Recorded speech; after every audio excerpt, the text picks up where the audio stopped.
Hello students, welcome to RS accounting classes. Today we are going to discuss corporate account chapter 1 issue of shares. And ये मेरा Telegram channel है RS accounting classes, आप इसको join कर लीजिए।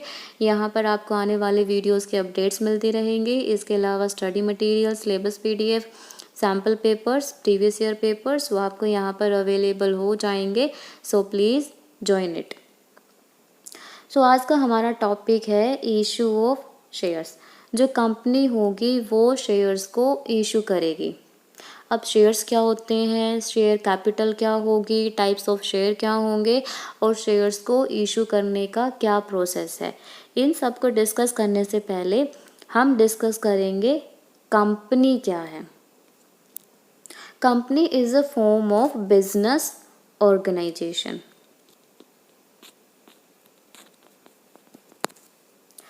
सो company के आने से पहले सबसे पहले हमारा क्या था, सोल प्रोप्राइटरशिप। सोल प्रोप्राइटरशिप में क्या होता है, एक सोल ट्रेडर होगा, वो अकेला पर्सन मतलब एक ही व्यक्ति होगा, वो बिजनेस की सारी एक्टिविटीज़ को कंडक्ट करेगा, कैपिटल इन्वेस्ट करेगा, मैनेजमेंट करेगा और जो भी प्रॉफिट एंड लॉस होगा उस पर्सन का होगा। सोल प्रोप्राइटरशिप के बाद जो सेकंड टाइप है बिजनेस ऑर्गेनाइजेशन का, वो है पार्टनरशिप फर्म। सो पार्टनरशिप में क्या होता है, 2 और मोर पर्सन्स होंगे जो आपस में मिलके बिजनेस को कंडक्ट करेंगे। वो सभी मिलके कैपिटल इन्वेस्ट करेंगे, बिजनेस की एक्टिविटीज़ को संभालेंगे और उसके बाद जो भी प्रॉफिट एंड लॉस होगा उसको डिसाइडेड रेशियो में डिस्ट्रीब्यूट कर लेंगे। और जो थर्ड टाइप है वो है कंपनी। अब कंपनी को एग्जिस्टेंस में क्यों लाया गया, क्योंकि जो प्रीवियस हमारे बिजनेस ऑर्गेनाइजेशन की फॉर्म्स थी उनकी कुछ लिमिटेशंस थी। उन लिमिटेशंस को, ड्रॉबैक्स को दूर करने के लिए जो कंपनी है वो एग्जिस्टेंस में आई। अब इनकी लिमिटेशंस क्या थी, limited capital, limited managerial ability और अनलिमिटेड लायबिलिटी। इन सभी लिमिटेशंस की वजह से क्या था कि जो बिज़नेस है उसको हम लार्ज स्केल पर एक्सपैंड नहीं कर सकते थे। तो सोल प्रोप्राइटर है वो भी क्या करेगा, एक लिमिटेड से एरिया में ही अपना जो बिज़नेस है उसको कंडक्ट कर सकता है।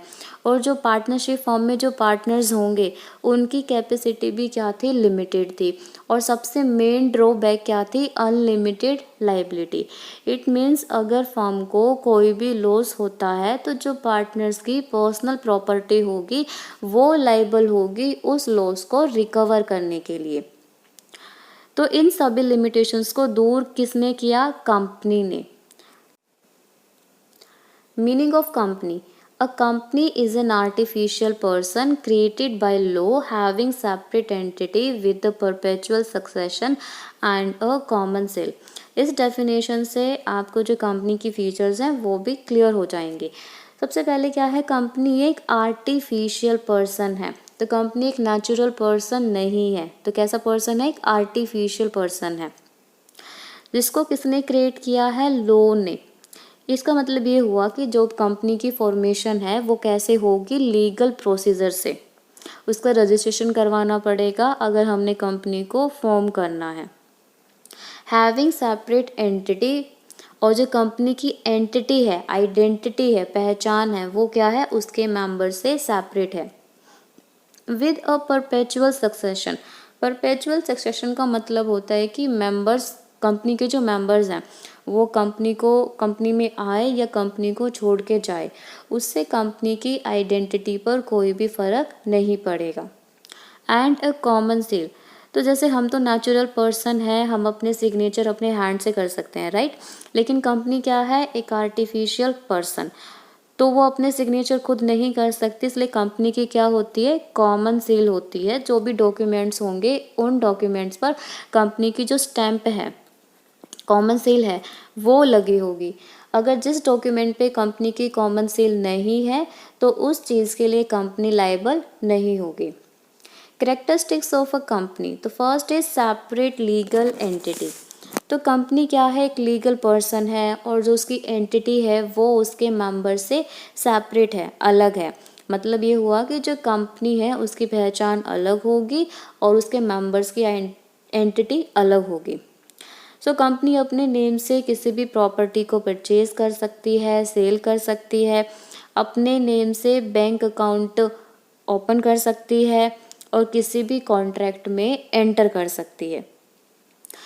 क्योंकि जो कंपनी है उसकी एंटिटी सेपरेट है उसके मेंबर से, इसीलिए जो कंपनी के क्रेडिटर्स होंगे वो अपने डेट्स को रिकवर करने के लिए कंपनी को स्यू कर सकते हैं।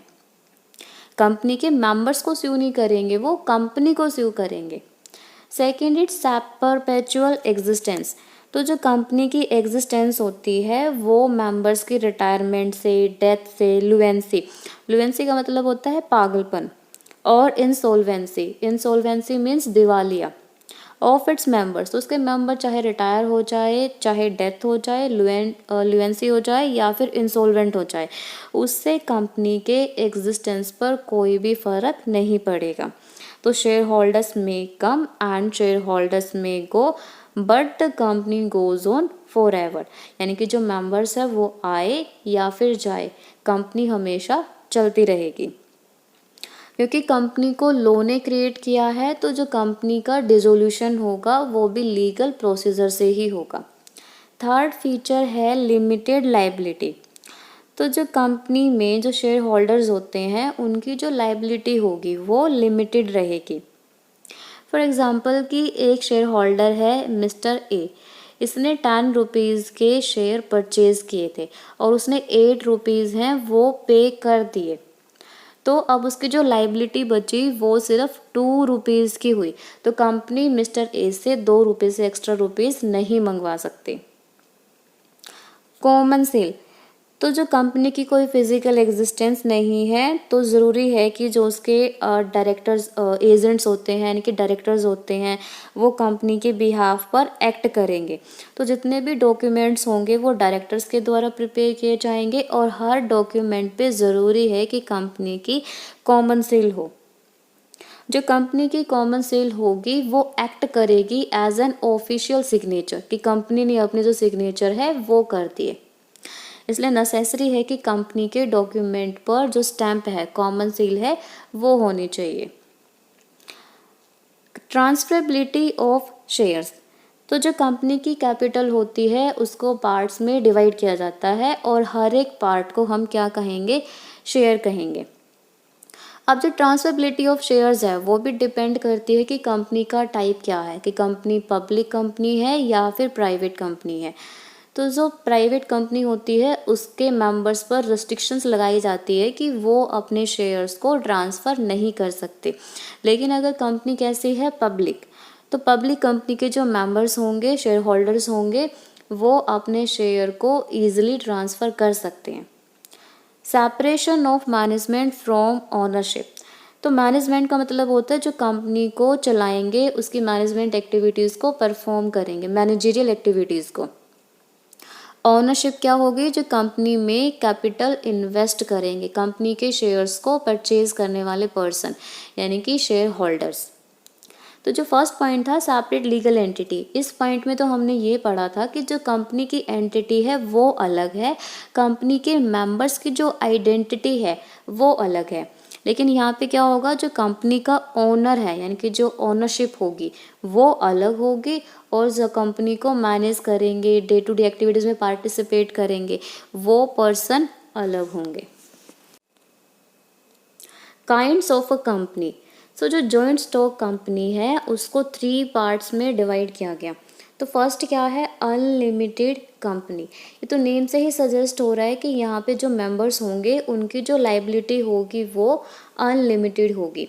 इसका क्या मतलब हुआ कि अगर कंपनी को कोई भी लॉस होता है और कंपनी की जो प्रॉपर्टी है वो सफिशिएंट नहीं है कंपनी के डेट्स को पे करने के लिए, तो इस केस में क्या होगा, जो कंपनी के मेंबर्स होंगे उनकी प्राइवेट प्रॉपर्टी वो लाइबल होगी क्रेडिटर्स के क्लेम को पूरा करने के लिए। तो इस टाइप की कंपनी में इन्वेस्टमेंट करना थोड़ा सा रिस्की हो सकता है, इसलिए आज के टाइम में ये टाइप की जो कंपनी है वो इंडिया में एग्जिस्ट नहीं करती। और ये कौन से सेक्शन के अकॉर्डिंग आती हैं, section 2 sub section 92 as per companies act 2013। Second type क्या है, कंपनी लिमिटेड बाय गारंटी, और ये कौन से सेक्शन के अकॉर्डिंग आता है, सेक्शन 2 सब सेक्शन 21। तो जो ये उस टाइप की कंपनी होती है कि जहाँ पर मेंबर्स के लायबिलिटी को लिमिट कर दिया जाता है उसके द्वारा दी गई गारंटी तक, यानी कि जितनी अमाउंट तक एक मेंबर गारंटी देगा उतनी ही अमाउंट तक जो उसकी लायबिलिटी है वो क्रिएट हो जाएगी। और ये जो लायबिलिटी है तभी अराइज होगी जब कंपनी का लिक्विडेशन होगा, जब कंपनी का समापन होगा उसी टाइम पर जो कंपनी है वो उसके मेंबर से गारंटीड अमाउंट को मंगवा सकती है। सो थर्ड टाइप है कंपनी लिमिटेड बाय शेयर्स। तो यहाँ पे जो कंपनी है वो लिमिटेड होगी और इसको 3 पार्ट्स में डिवाइड किया गया है। Number 1 is private company, public company and 1 person company, that is OPC। So private company क्या है, ये आती है सेक्शन 2 सब सेक्शन 68 में। तो प्राइवेट कंपनी क्या होगी, एक company which is one which bye it's article of association. तो प्राइवेट कंपनी वो कंपनी होती है जिसका जो आर्टिकल ऑफ एसोसिएशन है वो उसको परमिट करेगा। First one is restrict the right to transfer it shares. तो जो प्राइवेट कंपनी में जो आर्टिकल ऑफ एसोसिएशन होता है वो कंपनी के जो मेंबर्स होंगे उनके ऊपर रेस्ट्रिक्शंस लगा देता है कि वो अपने शेयर्स को ट्रांसफ़र नहीं कर सकते। Limit the number of its member to 200। तो जो मिनिमम मेंबर है एक प्राइवेट कंपनी को फॉर्म करने के लिए वो 2 है, लेकिन जो मैक्सिमम मेंबर है वो 200। कि प्राइवेट कंपनी में 200 से ज़्यादा मेंबर नहीं हो सकते। prohibits any invitation to the public to subscribe for any shares in debentures of the company। और साथ ही में यहाँ पर जो प्राइवेट कंपनीज के ऊपर रेस्ट्रिक्शन लगाई जाती है उसको प्रोहिबिट किया जाता है कि वो पब्लिक को इनवाइट नहीं करेगी अपने शेयर्स में या फिर डिवेंचर्स में सब्सक्राइब करने के लिए, क्योंकि नेम से सजेस्ट हो रहा है प्राइवेट कंपनी। तो जो प्राइवेट कंपनी के मेंबर्स होंगे उनको प्राइवेटली ही अपनी जो कैपिटल है उसको अरेंज करना होगा। अपनी कैपिटल को कंप्लीट करने के लिए वो पब्लिक को इनवाइट नहीं करेंगे। और प्राइवेट कंपनी के लिए ज़रूरी है कि वो अपने नेम के एंड में private limited, that is PVT LTD, private limited, जो ये वर्ड है वो उसको मेंशन करे ताकि उसकी पहचान हो जाए कि ये कंपनी कौन सी है, प्राइवेट कंपनी है। अब आती है public company as per the section 271 के अकॉर्डिंग। तो पब्लिक कंपनी कौन सी कंपनी होगी, a company which is not a private company, यानी कि जो कंपनी प्राइवेट नहीं है तो वो कौन सी होगी, पब्लिक कंपनी होगी। मतलब ये हुआ कि जो भी रेस्ट्रिक्शंस प्राइवेट कंपनी पे लगाई गई थी वो पब्लिक कंपनी पर नहीं है। मतलब जो कंपनी के मेंबर्स हैं उनकी भी कोई लिमिट नहीं है। कंपनी के जो मेंबर्स होंगे वो अपने शेयर्स को ईजिली ट्रांसफ़र कर सकते हैं और ये शेयर्स में इन्वेस्ट करने के लिए, डिबेंचर्स में सब्सक्राइब करने के लिए पब्लिक को इनवाइट कर सकते हैं। सो आप ये इमेज में भी देख रहे हैं ये प्राइवेट कंपनी है एंड ये पब्लिक कंपनी। तो कैसे प्राइवेट कंपनी के मेंबर्स जब वो सीक्रेटली मीटिंग कर रहे हैं, लेकिन यहाँ पे क्या हो रहा है कि बाहर से जो पब्लिक है वो भी आके यहाँ पे क्वेश्चंस पूछ सकती है कंपनी के बारे में, कंपनी के स्टेटमेंट्स के बारे में, ये सब। अब हम करते हैं difference between public company and private company. तो पब्लिक कंपनी वो कंपनी होती है जो अपने शेयर्स को शेयर मार्केट में रजिस्टर्ड करवाती है और पब्लिक को इनवाइट कर सकती है शेयर्स को सब्सक्राइब करने के लिए। प्राइवेट कंपनी वो होगी जिसकी मिनिमम पेड अप कैपिटल को उसके आर्टिकल ऑफ एसोसिएशन के द्वारा प्रिस्क्राइब किया जाएगा और वो प्राइवेटली अपनी शेयर कैपिटल को अरेंज करेगी। सो पब्लिक कंपनी में मिनिमम मेंबर 7 होते हैं, मैक्सिमम कोई लिमिट नहीं है। प्राइवेट कंपनी में मिनिमम मेंबर 2 होंगे और मैक्सिमम 200 होंगे।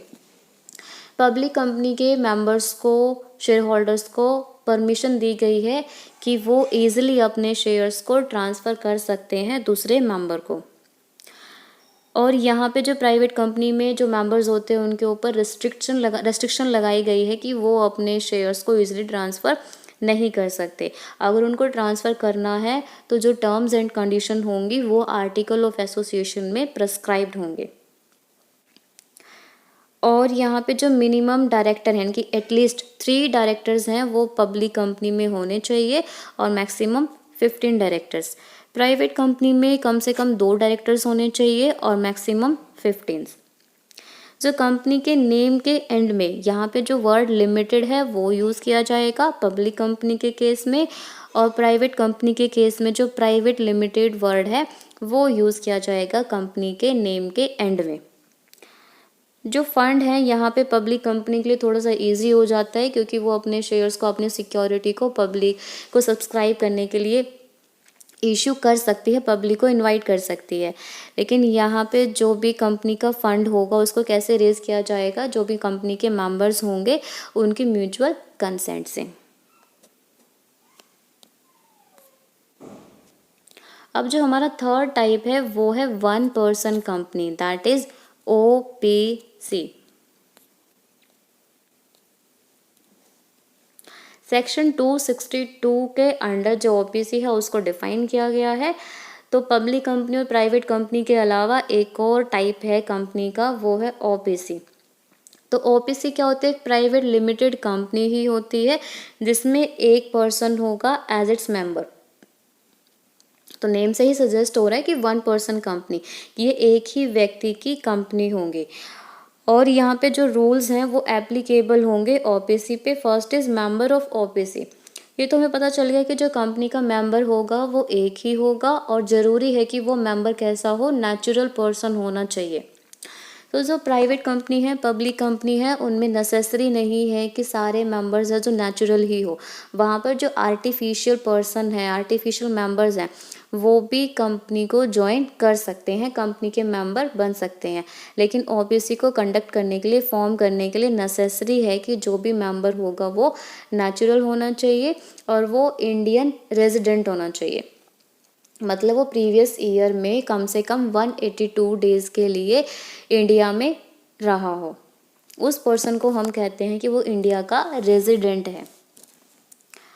और 1 person can form only 1 OPC। तो एक ही पर्सन होगा, वो अपने नेम से एक OPC को क्रिएट कर सकता है। जो उसकी पेड अप शेयर कैपिटल होगी वो 50 लाख से ज़्यादा नहीं होगी। और जो इस कंपनी की एवरेज एनुअल टर्नओवर होगी वो प्रीवियस 3 ईयर्स की वो 2 करोड़ से ज़्यादा नहीं होनी चाहिए, कि पिछले 3 सालों की जो एवरेज एनुअल टर्नओवर है वो 2 करोड़ से ज़्यादा नहीं होने चाहिए। और इसका जो मेन पर्पस होता है वो बिज़नेस कंडक्ट करना होगा, इकोनॉमिक एक्टिविटी करना होगा, यानी कि जो भी बिज़नेस करेगी वो प्रॉफिट अर्न करने के लिए किया जाएगा। चैरिटेबल पर्पस से हम OPC को फॉर्म नहीं कर सकते। कन्वर्जन, अब यहाँ पे OPC को हम कन्वर्ट कर सकते हैं प्राइवेट कंपनी में या फिर पब्लिक कंपनी में। तो जब OPC को फॉर्म्ड हुए कितने ईयर्स हो चुके हैं? 2 ईयर्स हो जाते हैं। तो जब OPC 2 साल की हो जाती है उसके बाद हमें ऑप्शन मिल जाएगा कि हम OPC को कन्वर्ट कर सकते हैं प्राइवेट कंपनी में या फिर पब्लिक कंपनी में। और एक ये है कि जब OPC ऑटोमेटिक, यानी कि ये मैंडेटरी हो जाता है कि उसको कन्वर्ट करना पड़ेगा, वो कब होगा? जब उसकी जो पेड अप शेयर कैपिटल है वो 50 लाख से ज़्यादा हो जाए और उसके 3 ईयर्स की जो एवरेज एनुअल टर्नओवर है वो 2 करोड़ से ज़्यादा हो जाए। तो उस सिचुएशन में जो ऑटोमेटिक माना जाएगा कि OPC नहीं है, वो एक प्राइवेट कंपनी है। OPC के बेनिफिट क्या है? एक तो यहाँ पे जो एनुअल जनरल मीटिंग होती है उसमें जो कोरम होगा, यानी कि उसकी जो भी फॉर्मेलिटीज़ होंगी उसको पूरा करने की कोई रिक्वायरमेंट नहीं है। सेकंड, जो OPC है उसको कैश फ्लो स्टेटमेंट है वो भी नहीं बनानी पड़ती। आज हमने कंपनी के बारे में पढ़ा। कंपनी क्या है? कंपनी एक आर्टिफिशियल पर्सन है जिसको लीगल प्रोसीजर के द्वारा क्रिएट किया जाता है, फॉर्म किया जाता है, और इसकी जो एंटिटी होती है वो उसके मेंबर से सेपरेट होगी। मेंबर्स के आने से जाने से कंपनी पर कोई भी फ़र्क नहीं पड़ेगा। फिर हमने टाइप्स ऑफ कंपनी किए: unlimited company, company limited by shares, company limited by guarantee. और जो कंपनी लिमिटेड बाय शेयर्स है उसके 3 टाइप्स हैं: private company, public company and OPC। सो आज के लेक्चर में बस इतना ही। आई होप कि आज आपको ये लेक्चर पसंद आया होगा। अगर कोई भी डाउट हो तो आप नीचे कमेंट में पूछ सकते हैं। Thanks for watching. Like, share and subscribe. Bye bye.